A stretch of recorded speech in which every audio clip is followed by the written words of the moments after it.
Julian Assange, c'est un homme, mais deux histoires bien distinctes.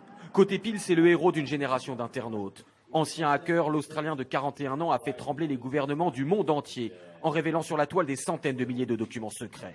Son site Wikileaks révèle aussi bien les bavures de l'armée américaine en Irak que les confidences des diplomates.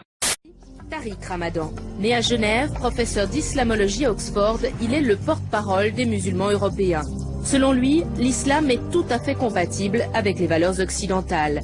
Très vite, il est devenu une star mondiale. Le magazine Time le classe parmi les 100 penseurs les plus influents et Tony Blair le nomme conseiller du gouvernement britannique.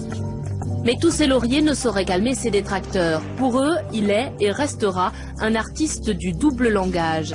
Il semblerait donc que Tariq Ramadan soit condamné à devoir toujours se défendre. Il est même désigné homme de l'année par le prestigieux Time Magazine, mais il devient la bête noire de Washington, et la même année, il est accusé à tort, dit-il, de viol et d'agression sexuelle en Suède. Le 20 octobre dernier à Rouen, Enda Yari, une ancienne salafiste devenue militante féministe, accuse Tariq Ramadan de faits similaires remontant au printemps 2012. L'avocat de l'islamologue avait immédiatement démenti avant de déposer plainte pour dénonciation calomnieuse contre cette dernière.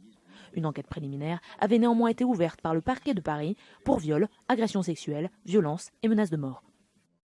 Le système s'abat sur quelqu'un, c'est que ce quelqu'un est dangereux. Comment c'est que c'est un intellectuel respectable? Il y a quelque chose de très détestable à l'égard de Tariq Ramadan.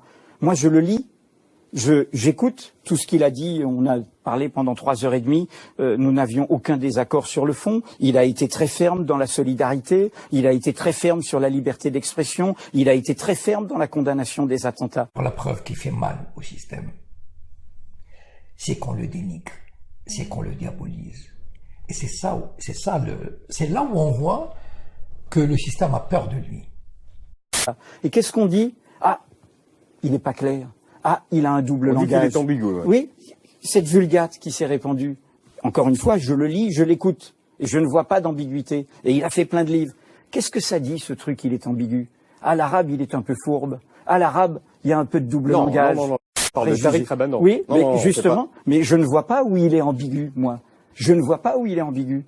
J'ai des désaccords avec lui. On peut débattre. Mais c'est un intellectuel qui propose, qui dit l'islam ici doit être un islam européen. L'islam doit être fait de citoyens.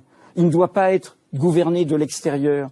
Il propose que nous nous engagions tous dans cette société. Et après, on a notre pluralité politique. C'est plutôt politiquement un conservateur. Moi, je serais plutôt un progressiste. Mais il faut d'abord faire cité commune. Il ne faut pas diaboliser quelqu'un parce que c'est un intellectuel musulman. Que le système a peur de lui.